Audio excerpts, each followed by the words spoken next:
You're listening to the Murder Speaks podcast, the show that spills the tea about true crime. Here's your host, Wendy Hinbest.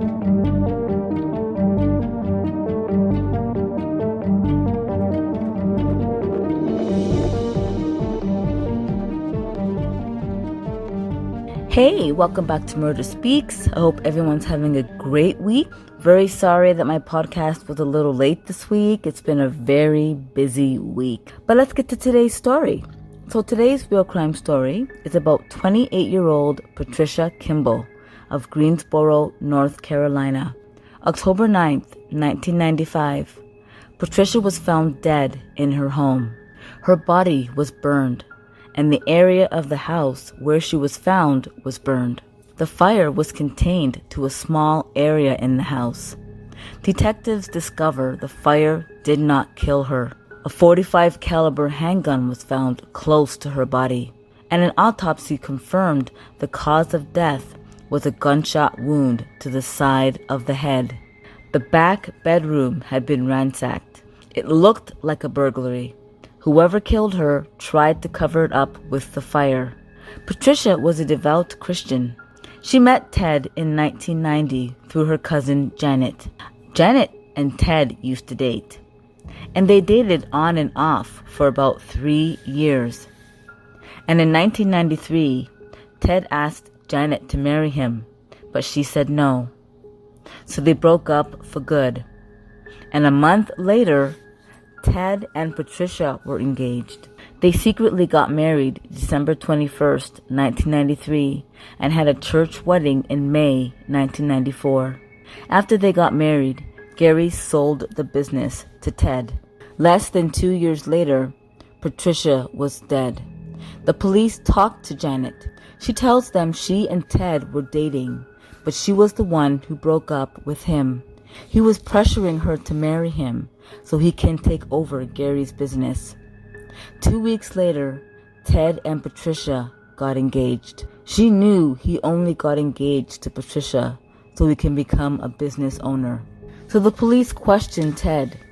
He tells them he went to work at his second job and that Patricia called him earlier to say she was on her way home.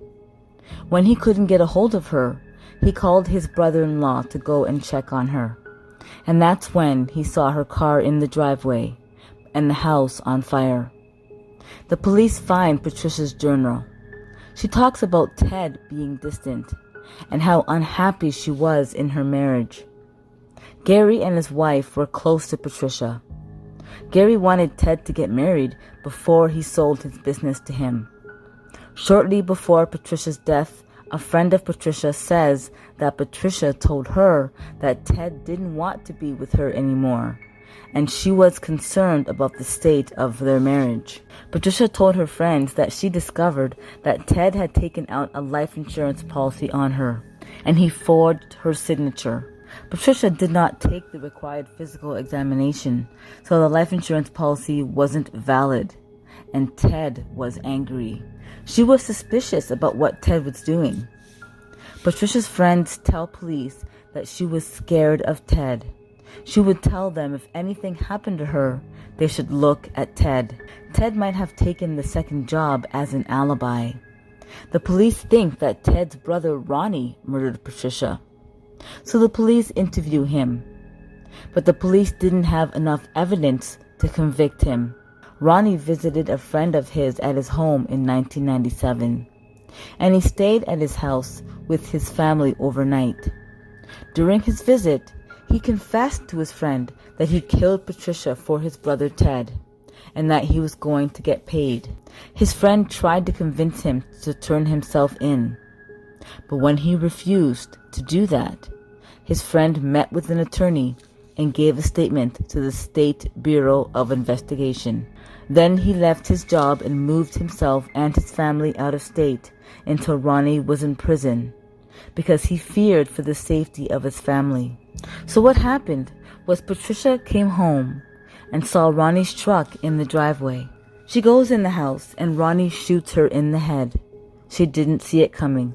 He then poured gasoline on Patricia's body and set it on fire. April 1st, 1997. Ted and his brother get arrested. Ted's brother is sentenced to life without parole, and Ted is sentenced to life in prison. Okay, well that's it for now. Thank you so much for listening. Please like and subscribe. And if you like it, please share it. Sharing is caring. And if you are a true crime addict like me, check out my store at crystalkiss.com. That's Crystal with a K for some murder merch. Start killing it with Crystal Kiss murder merch. Check out my YouTube channel, Crystal Kiss, for more real crime stories. And check out my other podcast, Wendy Boo, where I like to play games like Among Us and Roblox. And check out my brand new YouTube channel, Puppy Planet, a vlog about all of our dogs. Thank you so much for listening, and join me again on Murder Speaks. Thanks. Bye.